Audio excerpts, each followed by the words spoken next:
The Alchemist by Paulo Coelho.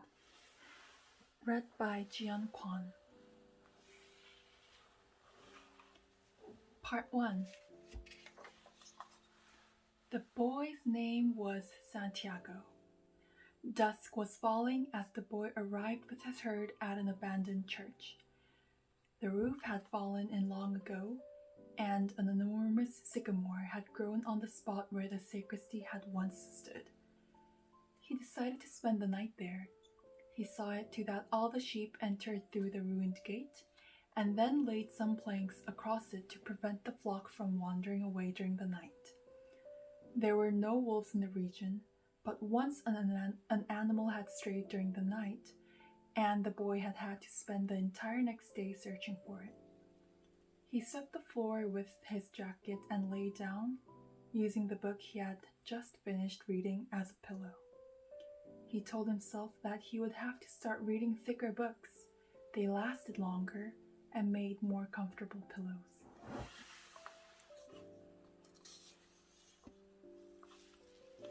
It was still dark when he awoke, and, looking up, he could see the stars through the half-destroyed roof. I wanted to sleep a little longer, he thought. He had had the same dream that night as a week ago, and once again he had awakened before it ended. He arose and, taking up his crook, began to awaken the sheep that still slept. He had noticed that, as soon as he awoke, most of his animals also began to stir. It was as if some mysterious energy bound his life to that of the sheep, with whom he had spent the past 2 years, leading them through the countryside in search of food and water.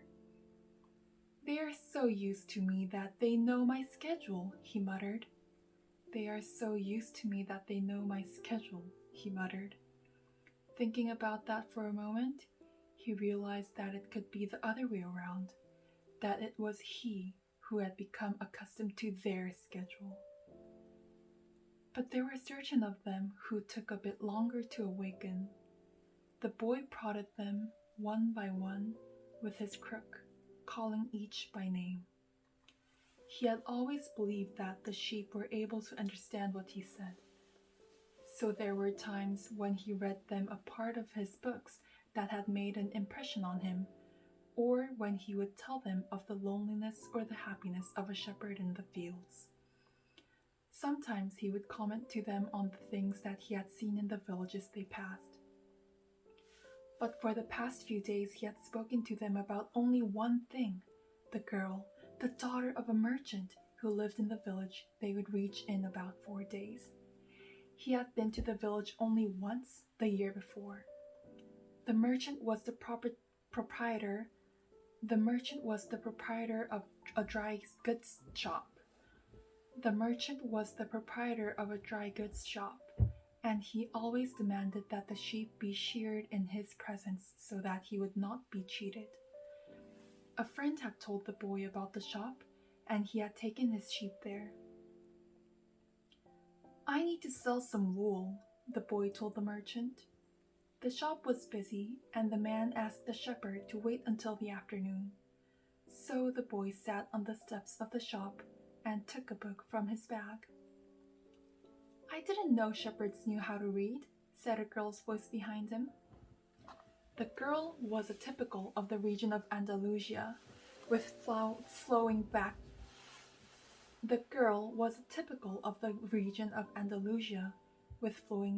hair and eyes that vaguely recalled the Moorish conquerors. Usually I learn more from my sheep than from books," he answered. During the 2 hours that they talked, she told him she was the merchant's daughter and spoke of life in the village, where each day was like all the others. The shepherd told her of the Andalusian countryside and related the news from the other towns where he had stopped. It was a pleasant change from talking to his sheep. "How did you learn how to read?" the girl asked at one point. "Like everyone else learns," he said, "in school." Like everybody learns, he said, in school. Well, if you know how to read, why are you just a shepherd? The boy mumbled an answer that allowed him to avoid responding to her question. He was sure the girl would never understand. He went on telling stories about his travels, and her bright Moorish eyes went wide with fear and surprise. As the time passed, the boy found himself wishing that the day would never end, that her father would stay busy and keep him waiting for 3 days. He recognized that he was feeling something he had never experienced before, the desire to live in one place forever. With the girl with the raven hair, his days would never be the same again. But finally the merchant appeared and asked the boy to shear 4 sheep. He paid for the wool and asked the shepherd to come back the following year. And now it was only 4 days before he would be back in the same village. He was excited and at the same time uneasy. Maybe the girl had already forgotten him. Lots of shepherds passed through selling their wool. It doesn't matter, he said to his sheep. I know other girls in other places. But in his heart, he knew that it did matter. And he knew that shepherds, like seamen and like traveling salesmen, always found a town where there was someone who could make them forget the joys of carefree wandering.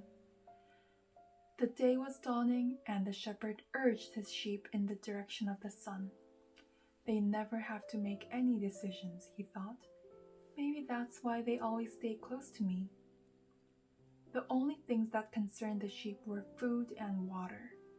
As long as the boy knew how to find the best pastures in Andalusia, they would be his friends. Yes, their days were all the same, with the seemingly endless hours between sunrise and dusk, and they had never read a book in their young lives, and didn't understand what the boy told them about the sights of the cities. They were content with just food and water, and in exchange, they generously gave of their wool, their company, and, once in a while, their meat.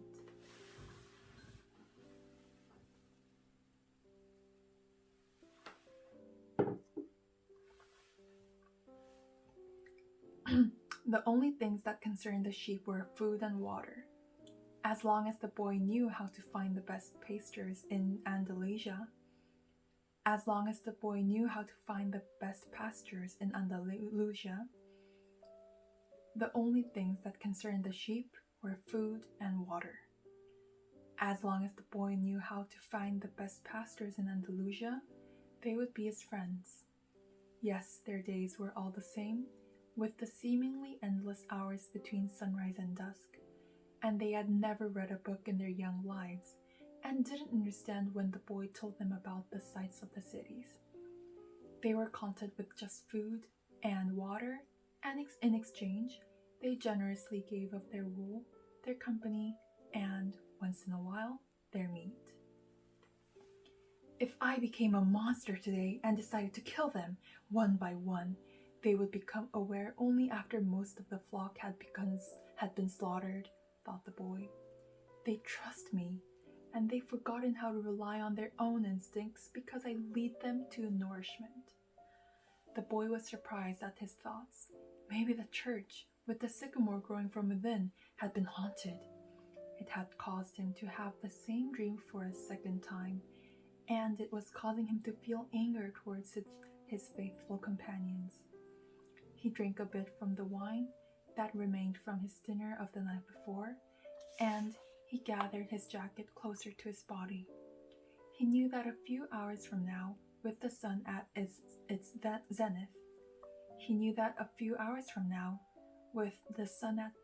zenith, with the sun at its zenith, he knew that a few hours from now, with the sun at its zenith, the heat would be so great that he would not be able to lead his flock across the fields. It was the time of the day when all of Spain slept during the summer. The heat lasted until nightfall, and all that time he had to carry his jacket. But when he thought to complain about the burden of its weight, he remembered that because he had the jacket, he had withstood the cold of the dawn. We have to be prepared for change, he thought, and he was grateful for the jacket's weight and warmth. The jacket had a purpose, and so did the boy. His purpose in life was to travel, and after 2 years of walking the Andalusian terrain, he knew all the cities of the region. He was planning on this visit to explain to the girl how it was that a simple shepherd knew how to read, that he had attended a seminary until he was 16. His parents had wanted him to become a priest, and thereby a source of pride for a simple farm family. They worked hard just to have food and water, like the sheep. He had studied Latin, Spanish, and theology. But ever since he had been a child, he had wanted to know the world, and this was much more important to him than knowing God and learning about man's sins. One afternoon, on a visit to his family, he had summoned up the courage to tell his father that he didn't want to become a priest, that he wanted to travel. People from all over the world have passed through this village, son, said his father. They come in search of new things, but when they leave, they are basically the same people they were when they arrived. They climb the mountain to see the castle, and they wind up thinking that the past was better than what we have now. They have blonde hair or dark skin, but basically they're the same as the people who live right here. But I'd like to see the castles in the towns where they live, the boy explained. Those people, when they see our land, say that they would like to live here forever, his father continued. Well, I'd like to see their land and see how they live, said his son. The people who come here have a lot of money to spend, so they can afford to travel, his father said. Amongst us, the only ones who travel are the shepherds. Well, then I'll be a shepherd. His father said no more. The next day, he gave his son a pouch that held 3 ancient Spanish gold coins. I found these one day in the fields. I wanted to be a part of your inheritance. I wanted them to be a part of your inheritance, but use them to buy your flock.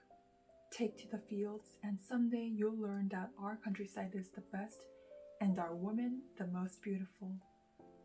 And he gave the boy his blessing. The boy could see in his father's gaze a desire to be able himself to travel the world, a desire that was still alive despite his father's having to have.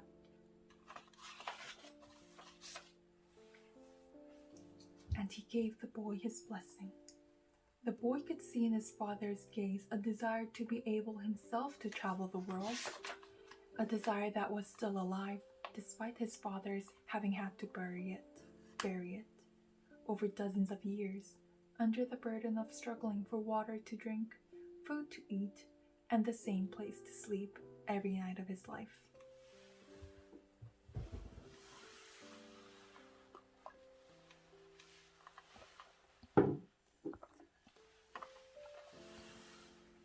The horizon was tinged with red, and suddenly the sun appeared. The boy thought back to that conversation with his father and felt happy.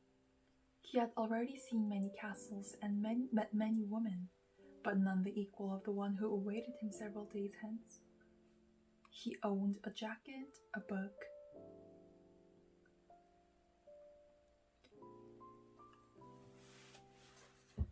the horizon was tinged with red, and suddenly the sun appeared.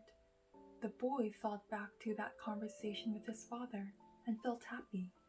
He had already seen many castles and met many women, but none the equal of the one who awaited him several days hence. He owned a jacket,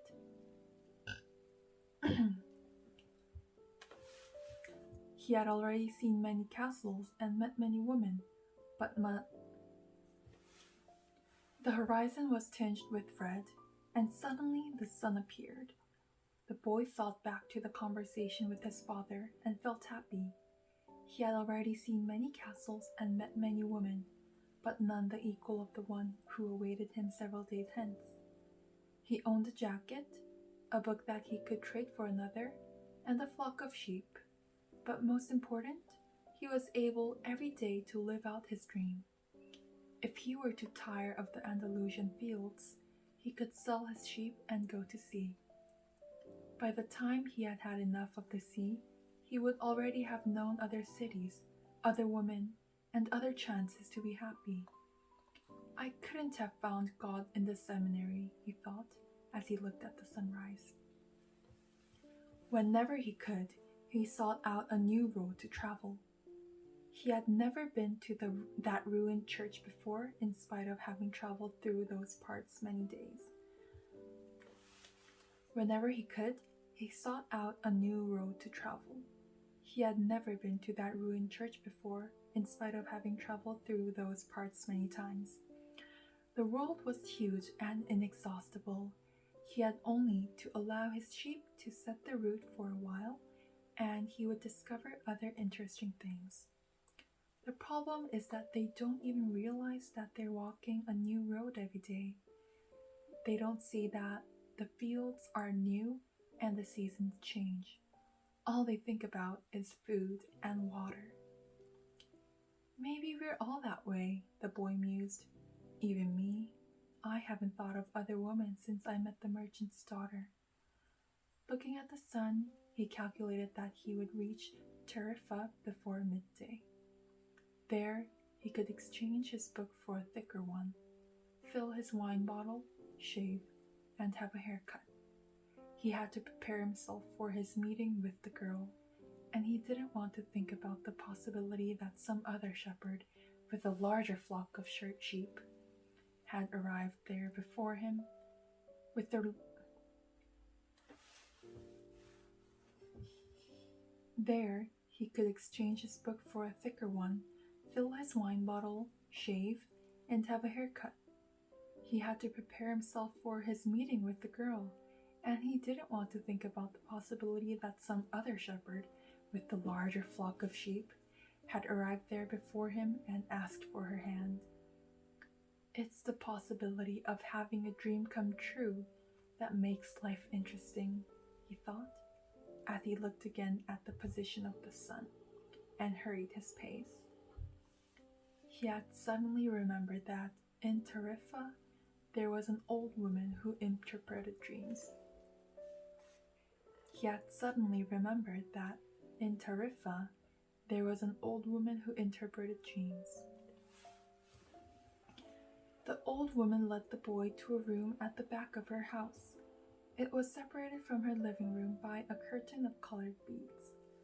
The room's furnishings consisted of a table, an image of the Sacred Heart of Jesus, and 2 chairs. The woman sat down and told him to be seated as well. When she took both of his hands in hers and began, then she took both of his hands in hers and began quietly to pray.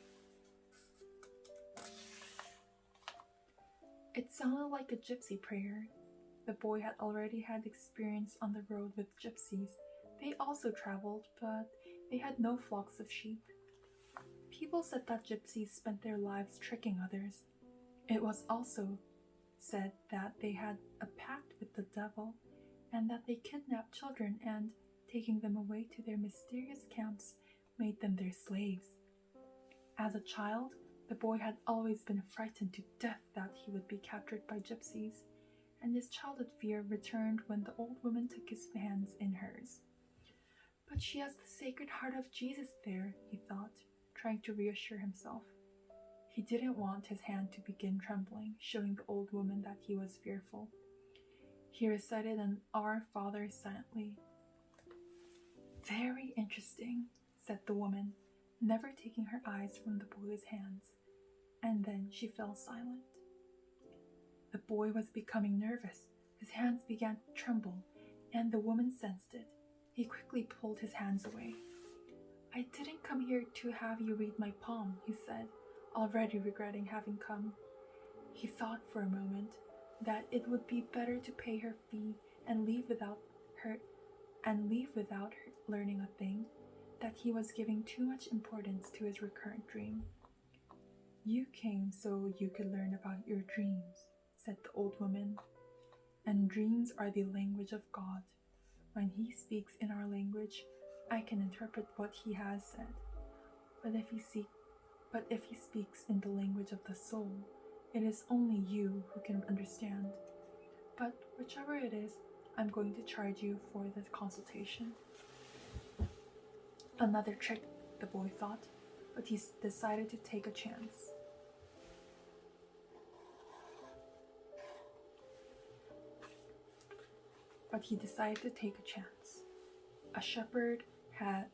A shepherd always takes his chances with wolves and with drought, and that's what makes a shepherd's life exciting.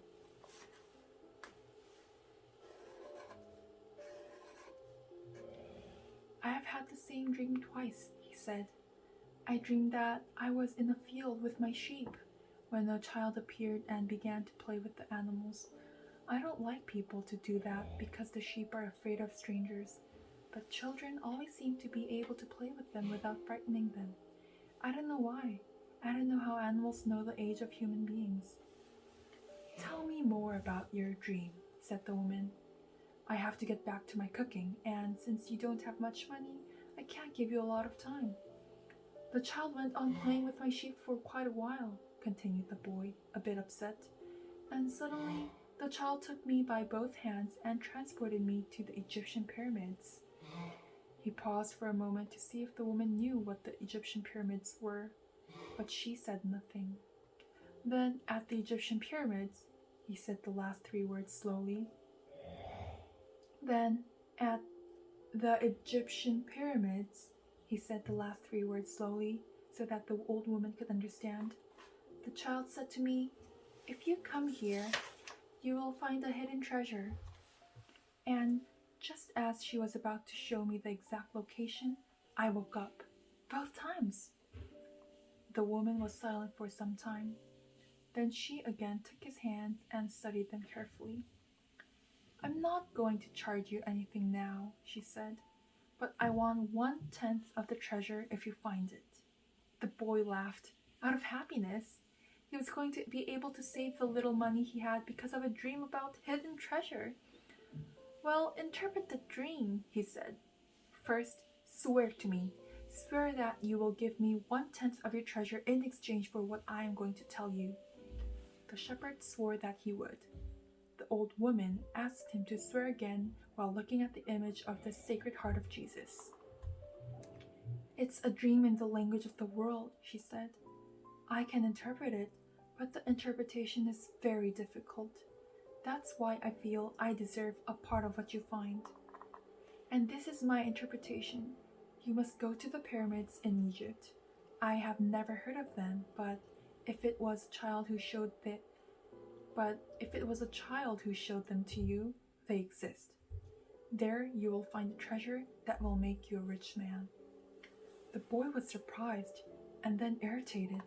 He didn't need to ask out the old woman for this, but then he remembered that he wasn't going to have to pay anything.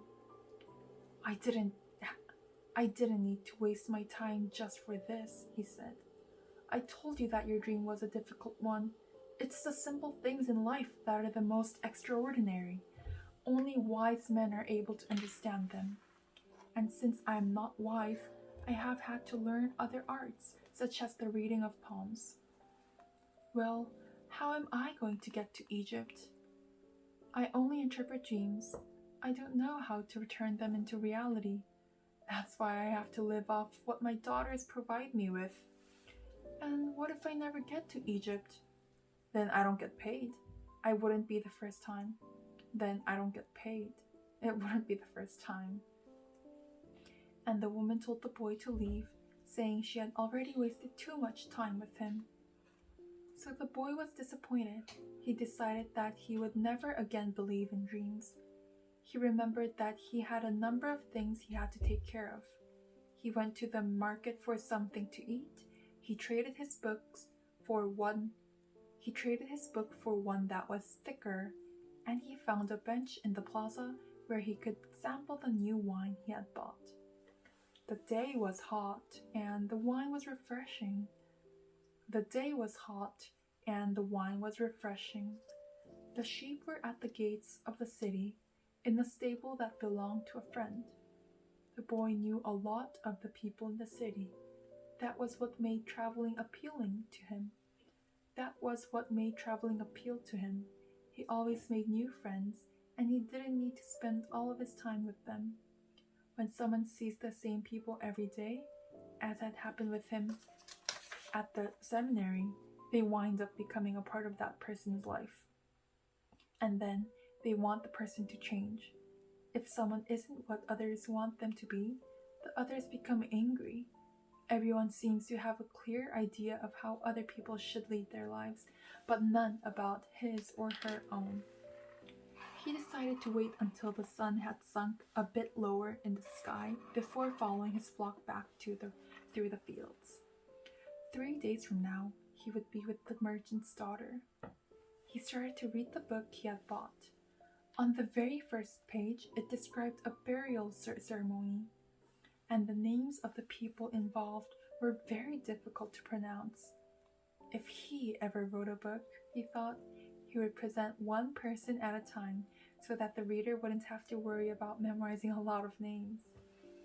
When he was finally able to concentrate on what he was reading, he liked the book better. The burial was on a snowy day, and he welcomed the feeling of being cold. As he read on, an old man sat at his side and tried to strike up a conversation. "What are they doing?" the old man asked, pointing at the people in the plaza. "Working," the boy answered dryly, making it look as if he wanted to concentrate on his reading. Actually, he was thinking about shearing his sheep in front of the merchant's daughter so that she could see that he was someone who was capable of doing difficult things. He had already imagined the scene many times. Every time, the girl became fascinated when he explained that the sheep had to be sheared from back to front. He also tried to remember some good stories to relate as he sheared the sheep. Most of them he had read in books, but he would tell them as if they were from his personal experience. She would never know the difference because she didn't know how to read. Meanwhile, the old man persisted in his attempt to strike up a conversation. He said that he was tired and thirsty and asked if he might have a sip of the boy's wine. The boy offered his bottle, hoping that the old man would leave him alone.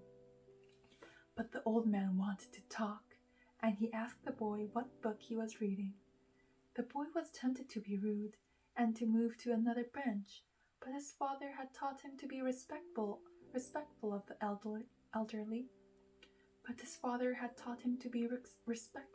elderly. So he held out the book to the man for 2 reasons. First, that he himself wasn't sure how to pronounce the title, and second, that if the old man didn't know how to read, he would probably feel ashamed and decide of his own accord to change benches. Said the old man, looking at all the sides of the book as if it were some strange object. "This is an important book, but it's really irritating." The boy was shocked. The old man knew how to read and had already read the book. And if the book was irritating, as the old man had said, the boy still had time to change it for another. "It's a book that says the same thing almost all the other books in the world say," continued the old man. "It describes people's inability to choose their own personal legends, and it ends up saying that everybody believes the world's greatest lie." "What's the world's greatest lie?" the boy asked, completely surprised. "It's this, that at a certain point in their lives, we lose control of what's happening to us, and our lives become controlled by fate. That's the world's greatest lie."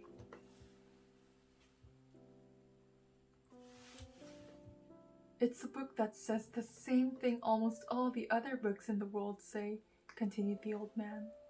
"It describes people's inability to choose their own personal legends, and it ends up saying that everyone believes in the world's greatest lie."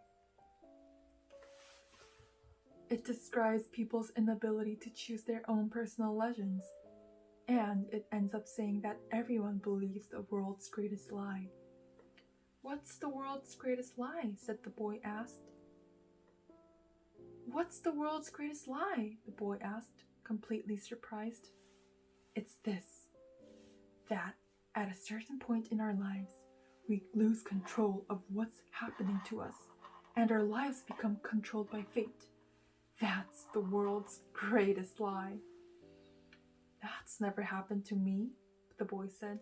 They wanted me to be a priest, but I decided to become a shepherd. Much better, said the old man, because you really like to travel. He knew what I was thinking, the boy said to himself. The old man, meanwhile, was leafing through the book without seeming to want to return it at all. The boy noticed that the man's clothing was strange. He looked like an Arab, which was not unusual in those parts. Africa was only a few hours from Tarifa. One had only to cross the narrow straits by boat. Arabs often appeared in the city, shopping and chanting their strange prayers several times a day.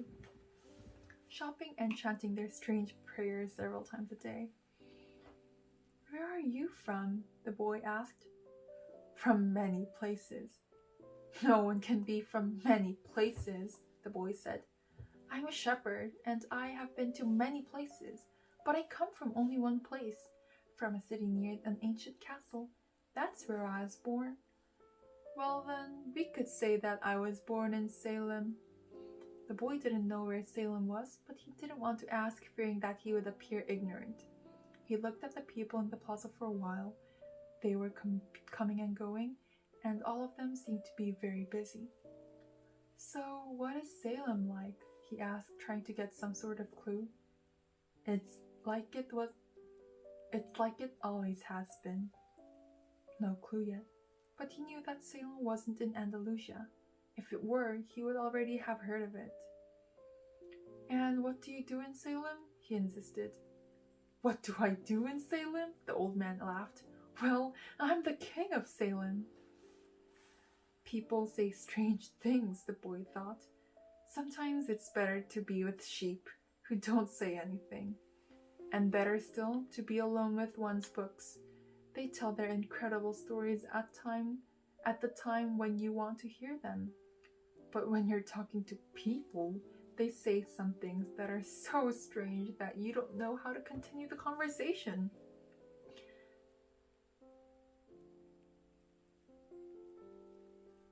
My name is Melchizedek, said the old man. How many sheep do you have? Enough, said the boy. He could see that the old man wanted to know more about his life. Well then, we've got a problem. I can't help you if you feel you've got enough sheep. The boy was getting irritated. He wasn't asking for help. It was the old man who had asked for a drink of his wine and started the conversation. Give me my book, the boy said.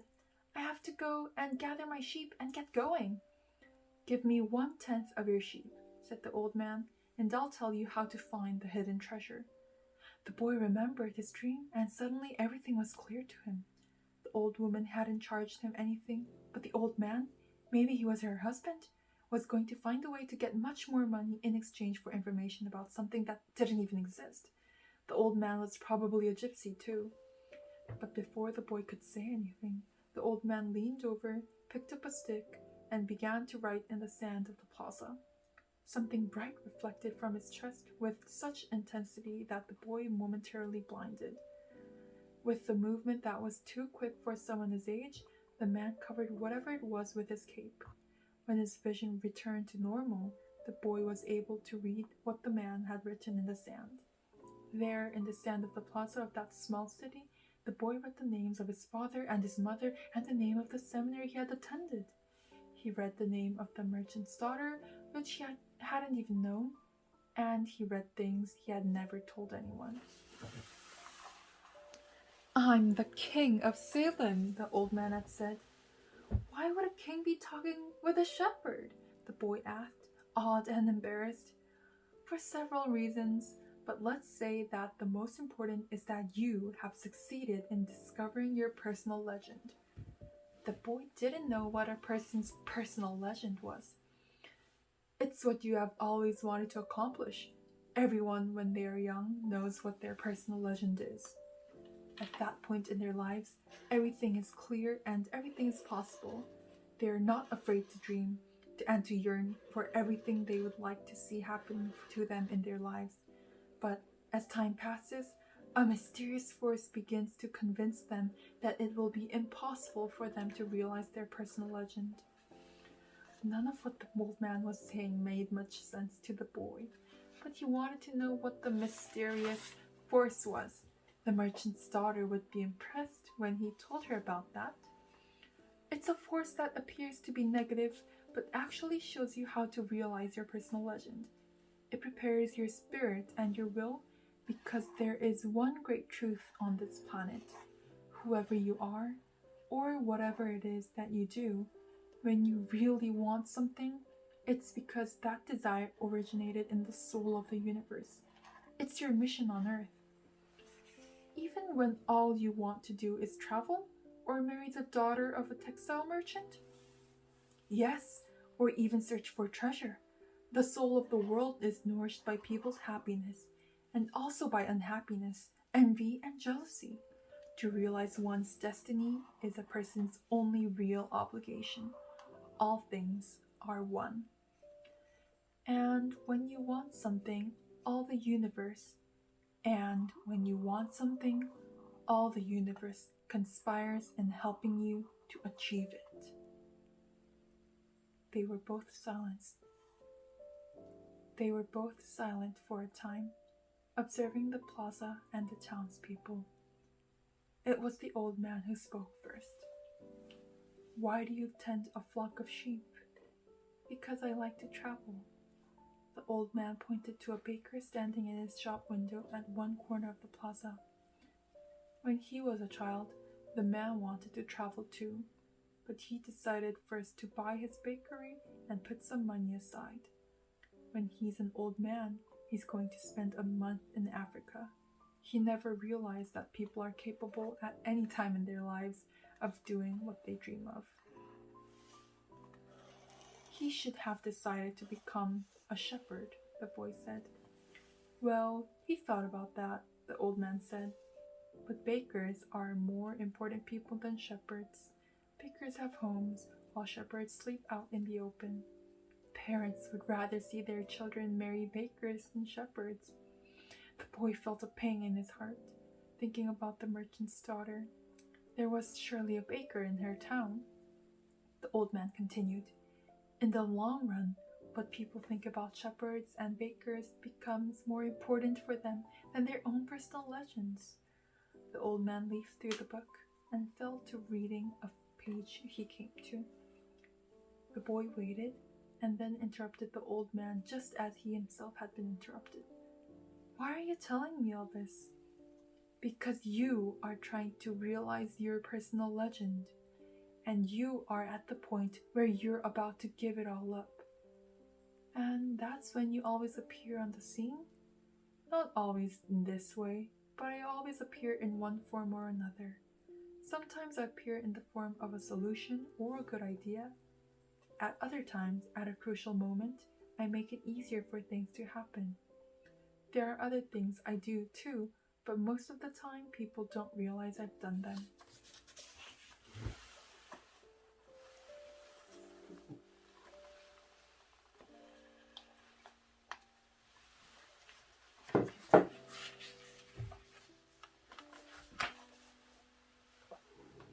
The old man related that, the week before, he had been forced to appear before a miner and had taken the form of a stone. The miner had abandoned everything to go mining for emeralds. For 5 years, he had been working a certain river and had examined hundreds